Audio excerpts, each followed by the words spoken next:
초등학교 6학년 2학기 6단원 원기둥 원뿔 9에 대해서 하나하나 특성을 배워봅시다. 먼저 원기둥 봅시다. 원기둥은 뭐냐면 지금 우선은 그림이 여러 개가 있는데 이 그림 먼저 보시면 돼요.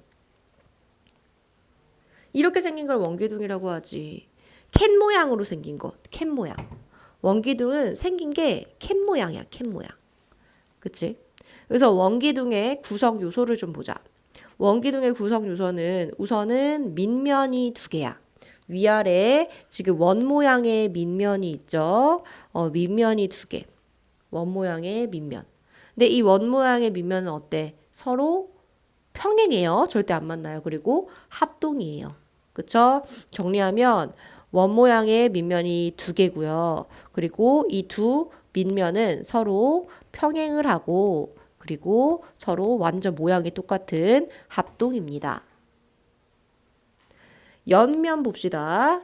옆면은요. 이 선생님이 지금 펜으로 표시하는 노란 색깔로 표시하는 이렇게 옆에 있는 이 동그란 면 뭐 두 밑면과 만나는 면, 뭐 이런 걸 옆면이라고 해요. 그쵸? 그래서 옆면의 뭐 큰 특징은 그냥 뭐 구분면이다, 뭐 구분면이다, 뭐 이런 거 기억하면 되고.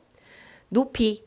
높이는요, 밑면과 밑면 사이에 수직거리를 높이라고 하죠. 그쵸? 밑면과 밑면 사이에 수직인 선분의 길이. 그럼 밑면, 여기서 여기까지 이 수직인 이 길이가 높이에 해당한다. 그치? 두 밑면 사이의 거리.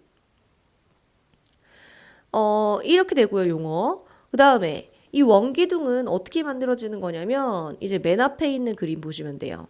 이렇게 만들어져요. 이게 뭔 말이냐면 이 왼쪽에 있는 직사각형 있죠. 이 왼쪽에 있는 직사각형을 한 바퀴 돌리는 거야. 그걸 1회전 시킨다고 얘기를 해. 360도 돌렸다고 생각하면 돼. 어떠한 지금 선을 중심으로 1회전 한 바퀴를 돌려. 한 바퀴를 돌리면 어떤 모양이 나오냐면 얘가 선생님이 그림 똑같이 그려볼게요. 이렇게 돼서 동그랗게 보이지 않는 부분은 점선으로 이렇게. 그래서 직사각형을 1회전 시켰더니 원기둥이 됐다 이렇게 생각하면 돼요. 그래서 직사각형 1회전 시킨 거다. 다음 전개도 봅시다. 전개도가 중요한데요. 전개도 보면 전개도는 뭔가 지금 이 왼쪽에 있는 이걸 겨냥도라고 해요. 용어가. 겨냥도는 뭐냐면 보이는 선은 실선, 보이지 않는 선은 점선으로 표현한 게 겨냥도인데 겨냥도를 펼친 그림을 전개도라고 얘기를 합니다. 펼친 그림. 펼쳤더니 이렇게 생겼어. 옆면 두 개는 지금 원 모양이고 중간에 구분면인 옆면은 펼쳤더니 직사각형이야. 그치? 그래서 이때 옆면에 우리는 조금 생각을 할 거야. 옆면, 여기 옆면 있지? 이 직사각형. 이 직사각형을 조금 생각을 한번 해보려고 하는데 이 직사각형에서 뭐가 아주 큰 특징이냐면 이게 가장 큰 특징이다. 직사각형에 그 가로의 길이 있잖아. 이 가로의 길이가 결국에는 이 밑면인 원의 둘레랑 만나니까 가로의 길이가 밑면인 원의 원주랑 똑같다. 이게 되게 중요한 내용이야. 마찬가지 아닐까? 마찬가지로 이 밑에 있는 밑면이 원이야. 그치? 옆면의 가로의 길이랑 만나기 때문에 접었을 때 얘네들의 길이가 똑같을 거야. 그래서 아주 중요한 성질이 뭐냐? 옆면은 직사각형인데 그 직사각형의 가로의 길이가 뭐냐? 즉, 이 밑면의 둘레랑 똑같다. 밑면의 둘레니까 얘는 우리 원이니까 원주라고 할게요. 원주랑 똑같다. 오, 너무너무 중요해. 그리고 옆면의 세로는 뭐랑 똑같다? 옆면의 세로. 원기둥의 높이랑 똑같겠지, 높이랑. 그치? 높이랑 똑같다. 됐죠? 그럼 원주, 이거 중요하지. 왜 중요해? 우리 지난번 단원에서 원주 구하는 거 배웠잖아. 원주는 어떻게 구했어?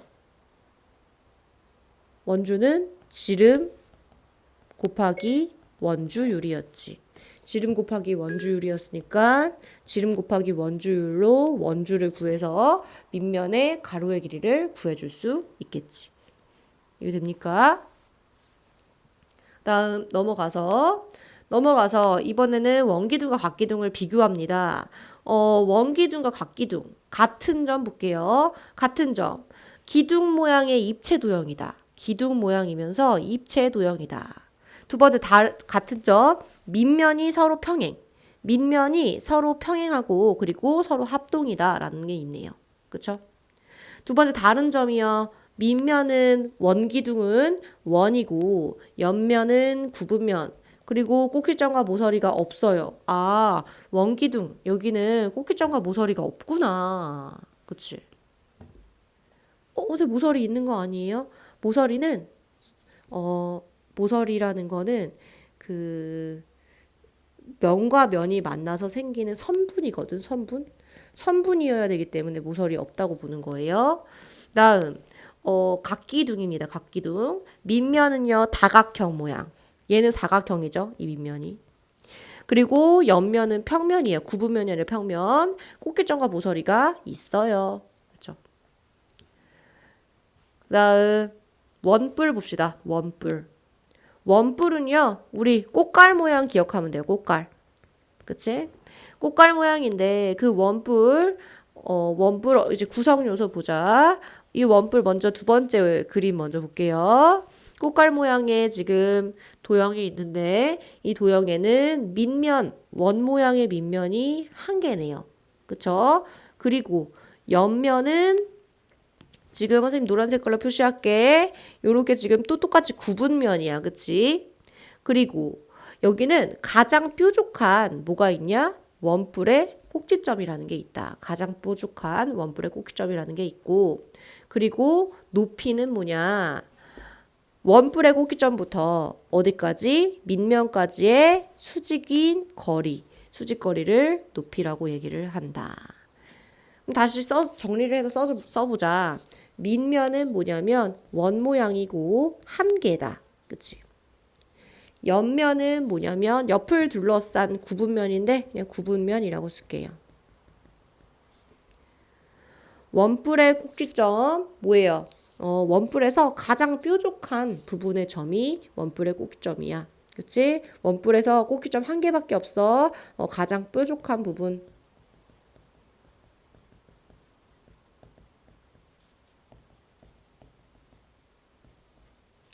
높이는요. 어디서부터 어디까지 길이야? 꼭지점부터 어디까지? 밑면까지 수직 길이가 되는 거야. 수직 거리. 그쵸?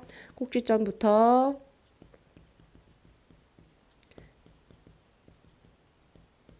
밑면까지 수직인 거리야.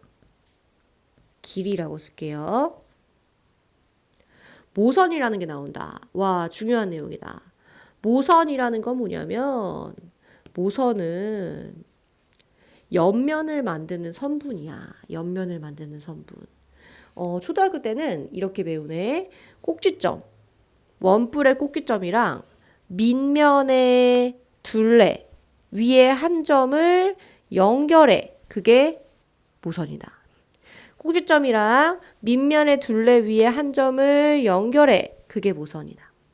꼭지점이랑 밑면의 둘레 위에 한 점을 연결해. 이게 모선이다. 어디서부터 어디까지? 꼭지점부터 밑면의 원주 위의 한 점을 연결해. 선분.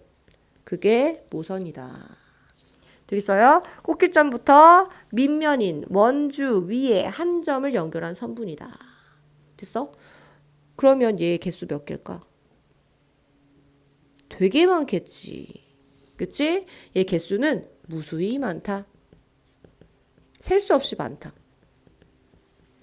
그래서 모선에서 기억해야 되는 거 두 개네. 모선이 뭐야? 꼭지점과 원주 위에 한 점을 연결한 선이다. 두 번째, 모선의 개수는 무수히 많다. 이렇게. 다음, 얘는 어떤 도형을 회전시켜서 만든 거냐면 어떤 도형? 앞에 있는 도형 1번 그림 직각삼각형을 회전시켜서 만든 도형이다. 볼까? 직각사각형이 있어. 얘를 어떻게 회전시켜? 한 바퀴 돌리는 거야, 360도.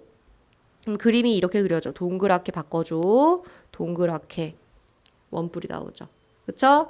직각 삼각형을 1회전 시켰다. 다음 원뿔에서요. 모선과 높이 재는 방법. 모선은 요 지금 자처럼 재면 되고 그다음에 높이는 어디서부터 꼭지점부터 어디까지 밑면까지 수직거리 재주면 되죠. 그쵸? 이렇게 재주면 돼요. 그다음 세 번째로 구. 구는요. 공 생각하면 되죠? 공. 구는요. 어떻게 만들어져요? 1번 그림 먼저 봅시다. 이렇게 생긴 반원이 있어요. 반원을요 1회전 시키는 거야. 그럼 어떻게 되냐? 똑같이 그린 다음에 얘를 동그랗게 바꿔주면 돼. 반원을 1회전 시키자 이렇게. 됐어? 그 다음 구에는 용어가 두 개 있습니다. 구의 가장 안쪽에 있는 점을 구의 중심이라고 하고요. 그 다음 구의 중심부터 어디까지? 구의 겉면까지의 거리, 길이를 구의 반지름이라고 합니다. 구의 중심부터 구의 겉면까지의 거리를 반지름이라고 얘기를 합니다. 되겠어요? 그래서 정리하면 구의 중심은 구의 가장 안쪽에 있는 점이고 구의 반지름은 어디서부터? 구의 중심부터 어디까지? 구의 겉면까지의 지금 겉면까지의 뭐 거리 혹은 길이 겉면까지 뭐 이은 길이 이렇게 써주면 되겠네. 그 다음에 얘는 누구 회전시켰어? 반원을 회전시켰어. 반원을 한 바퀴 돌려가지고 만든 게 구다. 됐죠? 원기둥, 원뿔, 구 이제 세 가지를 비교합니다. 첫 번째 배운 거, 두 번째 배운 거, 세 번째 배운 거. 내용이 그렇게 어렵진 않아요, 지금. 우선 같은 점은 뭡니까? 얘는요, 구분면으로 둘러싸여 있고요. 위에서 본 모양이 모두 원이에요. 이렇게 위에서 본 모양이 얘도 원이고, 얘도 원이고, 얘도 이렇게 원이 나오겠지. 그렇지? 위에서 본 모양. 다음, 다른 점. 첫 번째, 원기둥은요, 뭐래요? 기둥 모양이고요. 그리고 앞과 옆에서 본 모양이 직사각형이래. 뭔 말이냐면, 요 앞에서 봤을 때는 이렇게 직사각형 모양이 보인다라는 얘기야, 이렇게. 뒤에도 나올 거예요. 두 번째는 뿔 모양이고요. 뾰족한 부분, 꼭지점이 있고요. 그리고 앞과 옆에서 본 모양은 삼각형입니다. 얘를 이렇게, 이런 삼각형 모양으로 앞에서 봤을 때는 보일 거야. 다음, 마지막, 구는요, 공 모양이고요. 어느 방향에서 봐도 항상 모양이 같은데 그 모양은 뭐야? 원 이렇게 해석할 수 있겠지. 그치? 어디서 봐도 항상 원 모양이 나오겠지. 이렇게. 되겠죠? 다음 응용. 이거 중학교 1학년 때 나오긴 하는데 같이 넣었어요. 얘 보면 원기둥 원뿔 구의 단면이에요. 단면이라는 건 뭐냐면 입체 도형을 평면으로 자를 때 생기는 도형의 면이래. 그치? 입체 도형을 잘라. 평면으로 잘라. 그때 생기는 도형의 그 한 면을 단면이라고 얘기를 해요. 그러니까 칼로 뭐 잘랐다고 생각하면 돼. 보자. 회전축을 품은 평면으로 자른 경우. 다시. 회전축을 품은 평면으로 자른 경우는 원기둥은 어떤 모양이 나오냐면 이렇게 직사각형 모양이 나오고 원뿔은 어떤 모양? 삼각형. 근데 이등변 삼각형이 나오고 구는 어떤 모양? 원 모양이 나온다라는 얘기야. 회전축이 여기 가운데 있잖아. 회전축이 여기 이렇게. 그러니까 얘를 품은 평면으로 잘랐다라는 게 회전축을 포함한 평면으로 이렇게 잘랐다라는 얘기야. 되겠니? 그 다음 회전축의 수직. 회전축이 여기 이렇게 있는데 얘랑 수직으로 잘랐어. 그때 생기는 단면 원. 그때 생기는 단면 원. 그때 생기는 단면 원. 이렇게. 됐어? 근데 원기둥은요. 뭐 어떻게 잘라도 항상 원 나오겠지. 뭐 이렇게 잘라도 여기서 원이 나오겠고. 합동인 원이 나오겠지. 근데 원뿔이나 구는 어떻게? 여기서 자르면 큰 원이 나오고 여기서 자르면 작은 원이 나오고 그치? 자르는 위치에 따라서 원이 나오긴 하지만 원의 크기가 달라지겠네. 그럼 이거 왜 배워? 문제에서 뭔가 자르고 나서 단면의 넓이를 물어본단 말이야. 단면의 넓이를 물어봤을 때, 우선은 요거 꼭 기억해 주면 될 것 같아요. 이 윗부분 거 먼저. 회전축을 표면 평면으로 잘랐을 때 도형이 직사각형이 되고 이등변 사각형이 되고 원이 된다. 그럼 문제에서 직사각형 넓이, 이등변 사각형의 넓이, 원의 넓이 물어본단 말이야. 그럼 그때 구해주면 돼요. 알겠죠? 문제로 갑시다.